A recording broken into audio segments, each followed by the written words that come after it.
Assalamualaikum warahmatullahi wabarakatuh. Bismillahirrahmanirrahim. Alhamdulillahirabbil alamin. Alhamdulillahi wa bi ni'matillahi tatimmu shalihat. Wa bi dzikri asma'ihi tatanazzalur rahmat wal barakat.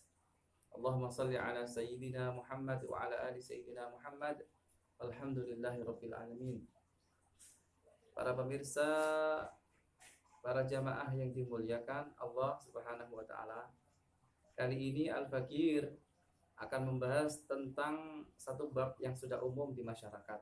Sudah sangat final sekali dan sangat klasik. Tapi kadang-kadang itu diulang berkali-kali. Sebenarnya bahasan ini sudah disampaikan oleh para pakar, para kiai, para habaib, para gus, para ahli fikih, baik dari kalangan pesantren, akademisi, dan orang-orang ahli ilmu yang lain. Tapi karena ada request yang setia melihat channel ini, maka saya akan menjawab sesuai dengan apa yang dipertanyakan. Ada salah seorang ikhwah, seorang sahabat saudara dari Bangkalan, jamaah dari Bangkalan. Beliau request Ustadz bagaimana hukumnya tahlilan. Dan beliau minta untuk diunggah di channel saya ini. Sebelum saya bahas Ustadz bagaimana apakah tahlilan itu sampai atau tidak pahalanya, itu adalah pertanyaan yang kurang tepat sebenarnya. Yang benar adalah Ustadz, bagaimana hukumnya tahlilan, boleh atau tidak, halal atau haram, dan seperti itu. Karena kalau pertanyaan hukum itu hanya 5 saudara pilihannya, yaitu wajib, haram, sunnah, mubah, dan makruh. Yaitu wajib, haram, sunnah, makruh, dan mubah. Jadi ketika bertanya hukum, jawablah atau bertanyalah dengan salah satu yang ada jawaban daripada 5 hukum tersebut. Ketika kita menyikapi banyak akhir-akhir ini orang-orang yang menyalahkan perkara-perkara yang sudah benar. Jadi hal yang sudah benar dilaksanakan, diamalkan oleh masyarakat, lalu dipersalah-salahkan. Dan ini sudah ada nasihat atau pepatah dari orang-orang Arab zaman dulu. Orang-orang Arab ini mengkritisi kaum-kaum yang minim ilmu, salah pemahaman, yang gemar menyalahkan orang lain. Ada pepatah Arab yang sangat terkenal. Berkatalah pepatah itu, wa kam min aibin qawlan sahihan wa afatihi minal fahmi saqimi. Wa kam min aibin qawlan sahihan wa afatihi minal fahmi saqimi. Betapa banyak orang itu mencela perkataan yang sudah benar atau amalan yang sudah benar.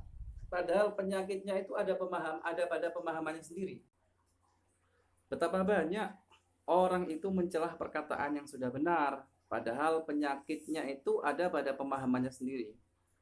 Artinya banyak orang itu menyalahkan perkara atau amaliyah yang sudah benar. Padahal itu adalah sebab dari pemahamannya sendiri. Karena pemahamannya salah, cara belajarnya salah, memahami masalah dengan cara yang salah, memahami dalil dengan salah, maka dia mudah menyalahkan perkara yang sudah benar. Oleh karena itu, kita itu harus selalu taat patuh kepada dalil. Ketika ada dalil menjawab, maka kita harus terima. Apapun konsekuensinya, apapun jawaban daripada dalil itu, bukan karena suka atau tidak. Karena kalau agama dilandasi suka atau tidak, maka orang bisa menghukumi dengan hawa nafsunya sendiri, seenaknya sendiri. Oke, kita bahas kepada masalah tahlilan. Bolehkah tahlilan itu? Pertanyaan yang benar adalah boleh atau tidak. Maka jawabannya adalah boleh. Karena banyak landasan tentang hukum zikir itu sudah jelas. Bahwasanya zikir sendiri maupun berjamaah, baik dengan suara pelan atau suara keras, itu sudah masyru' disyariatkan. Tetapi perkara berkumpulnya zikir itu kemudian sedekah untuk orang mati, itu apakah boleh? Maka jawabannya adalah boleh. Kali ini kita akan mengemukakan pandangan daripada ulama dari madhab Hanafi. Dikatakan annal insan lahu ayyaj'ala thababa amalihi li ghairi inda ahli sunnati wal jamaah salatan kana aw sauman aw hajjan aw sadaqatan aw qira'ata Qur'anin awil adhkar ila ghairi dhalik min jami'i anwa'il bir wa yasilu dhalika ila al-mayyiti wa yanfa'uh. Bahwa seorang itu diperbolehkan menjadikan pahala amalnya untuk orang lain menurut pandangan ahlu sunnah wal jamaah, baik berupa sholat, puasa, haji, sedekah, bacaan Quran, zikir atau sebagainya. Berupa semua amalan, jenis amalan yang baik, pahalanya itu pasti sampai kepada mayit dan bermanfaat.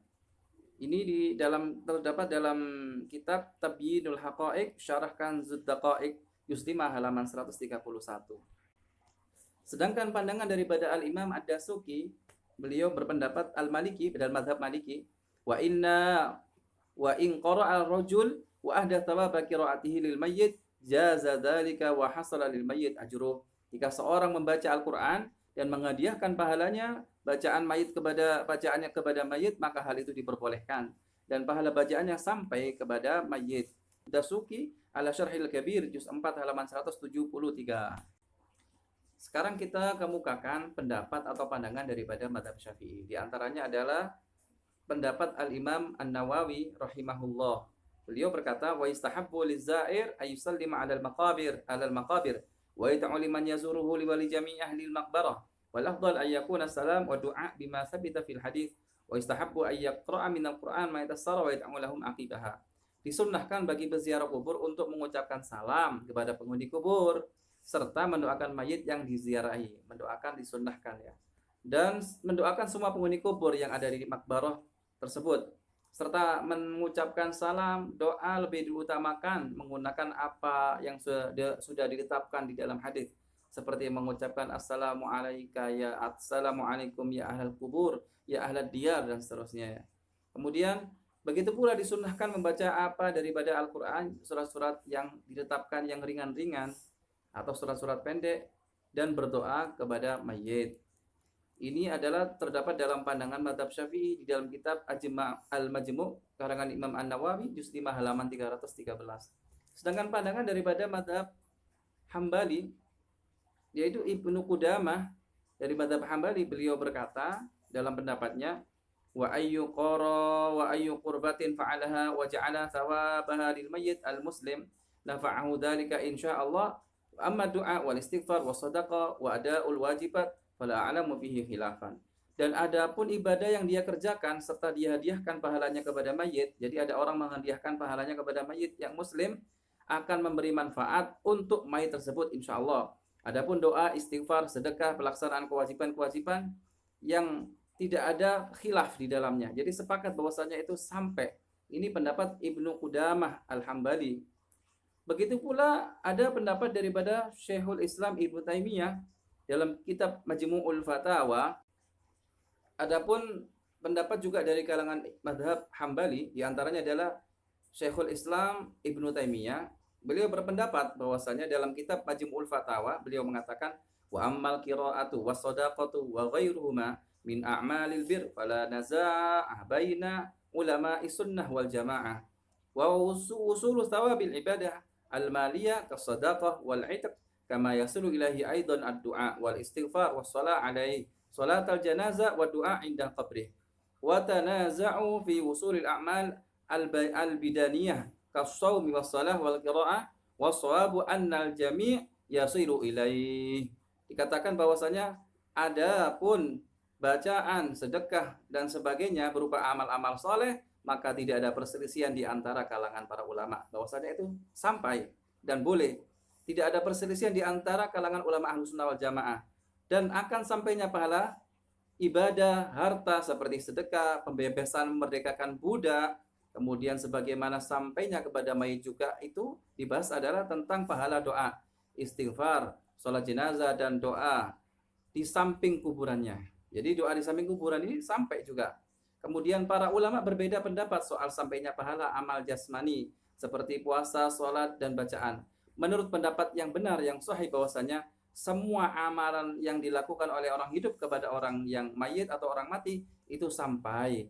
Itu pendapat daripada Imam Ahmad bin Abdul Halim Ibnu Taimiyah atau yang kita kenal dengan Imam Ibnu Taimiyah. Dia di dalam kitab Majmu' Fatawa juz 24 halaman 366. Maka kita harus bisa menerima, membuka pandangan kita bahwasanya apa yang terjadi di antara perselisihan ulama ini sudah selesai final. Dan pandangan-pandangan ulama sudah dikemukakan dengan dalil-dalil yang sahih. Maka kita terima dengan akal sehat, dengan dalil, insya Allah kita akan lebih damai dalam beragama. Ketika ada dalil maka terimalah. Dan ketika kita melihat perbedaan di antara kalangan para ulama, kita sikapi dengan bijak. Dikatakan oleh para ulama, la tahtalifu bil ihtilaf wahtalafu bil muhtalaf. Jangan kalian perselisihkan tentang masalah khilafiyah terhadap masalah furu'iyah yang kalian perselisihkan adalah mereka yang menyimpang daripada masalah usul atau akidah. Wallahu a'lam. Assalamualaikum warahmatullahi